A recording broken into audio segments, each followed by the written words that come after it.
जय श्री कृष्णा। वैष्णवों के सेवन के विषय में अन्य अन्य पुराणों में बहुत बहुत कुछ कहा है, तो आज हम थोड़ा सा चर्चा करते हैं। देखिए, श्री पद्म पुराण में कहते हैं कि आराधनानां सर्वेषां विष्णोराराधनं परम तस्मात् परतरम देवी मदीयानां तदीयानां समर्चनम। श्री भगवान के वैष्णवों के विष्णु भगवान के भक्तों का समर्चन करना भी भगवान से भी श्रेष्ठ है। भगवान खुद कहते हैं, क्या बोले सभी आराधनाओं में श्रेष्ठ कौन सी आराधना है? बोले भगवान विष्णु की सेवा करना। और उससे भी परतर क्या है? बोले तदीयानां समर्चनम।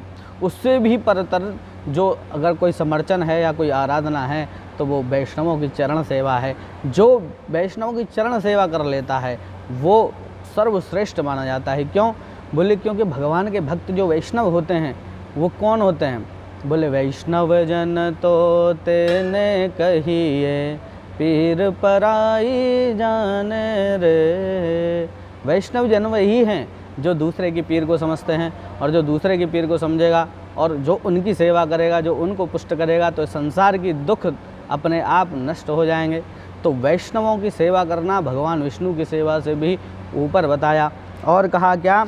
यत् सेवया, श्रीमद् भागवत में तृतीय स्कंद 7वां अध्याय, यत् सेवया भगवतः कूटस्थस्य मधुद्विषः रतिरासो भवेत् तीव्रः पादयोर्व्यसनादयः। भगवान के वैष्णवों की चरण सेवा से नित्य सिद्ध भगवान श्री मधुसूदन के चरण कमलों में उत्कट प्रेम उत्पन्न होता है और भक्ति की वृद्धि हो जाती है। और उससे क्या होता है? उस संसार के आवागमन को नष्ट करने के लिए पर्याप्त है महाराज।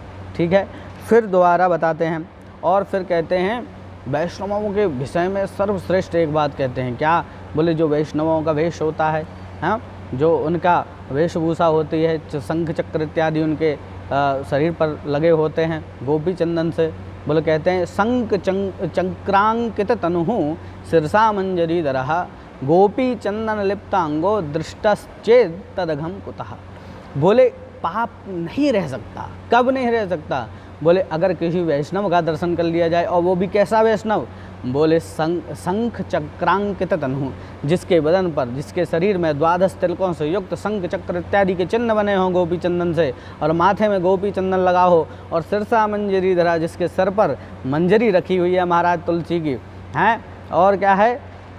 बोले गोपी चंदन लिप्तांगो, ऐसा गोपी चंदन से लिप्त किसी वैष्णव का दर्शन कर लिया जाए, दृष्टश्चेत तद अघम कुतः, फिर वो पाप रहेगा कहाँ? हमारा पाप तो रह ही नहीं सकता, पाप नष्ट हो जाएगा।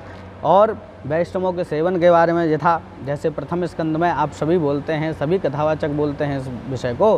बोले कहते हैं कि ये शाम संस्मरणात् पुंसाम सद्यः शुद्ध्यन्ति वैग्राः किम पुनर्दर्शन स्पर्श पाद शौचासनादि भी। अरे जिनके स्मरण मात्र से, वैष्णवों के भक्तों के प्रेमियों के स्मरण मात्र से घर शुद्ध हो जाता है, तो महाराज उसके बाद में उनका किम पुनर्दर्शन, अगर उनका दर्शन हो जाए तो बात ही क्या, और उसमें स्पर्श भी हो जाए तो बात ही क्या, और उसके बाद उनके चरण धोने को मिल जाएं तो उसमें भी बात क्या, और महाराज उनको आसन इत्यादि अर्घ इत्यादि देने को मिल जाए तो फिर कहना ही क्या। केवल स्मरण मात्र से घर शुद्ध हो जाया करते हैं। और आदि पुराण में भगवान बिल्कुल ही भक्तों को इतना श्रेष्ठ बता दिए कि खुद के भक्तों से भी कह रहे हैं कि मेरे भक्त वास्तविकता में मेरे भक्त नहीं हैं। ये मे भक्त जना पार्थ न मे भक्ताश्चते नराः मद भक्तानां च ये भक्ता मम भक्तास्तु ते नराः। वास्तविकता में हे पार्थ, मेरे जो भक्त हैं वो मेरे भक्त नहीं। बोले तो कौन है? बोले मद भक्तानां च ये भक्ता, मेरे वैष्णवों के, मेरे भक्तों के जो भक्त हैं वही मेरे भक्त हैं सच्चे। तो भगवान ने ऐसा वैष्णवों के बारे में इतना सब कुछ कहा है, और मैंने आपके सामने कुछ थोड़ा सा प्रस्तुत किया है। आपको कैसा लगा ज़रूर बताना, और श्री वैष्णव बनने की आप प्रयास करें। वैष्णवों की चरण सेवा किए बिना आप वैष्णव नहीं बन सकते, आप विष्णु भगवान की भक्ति को प्राप्त नहीं कर सकते। तो तब तक के लिए आपको नमस्कार, और आप बताइएगा ज़रूर आपको ये कैसा लगा। और श्लोक अगर किसी को चाहिए तो मैं दे सकता हूँ, आप मेरे को कमेंट बॉक्स में बता सकते हैं। जय श्री राधे, जय श्री कृष्ण।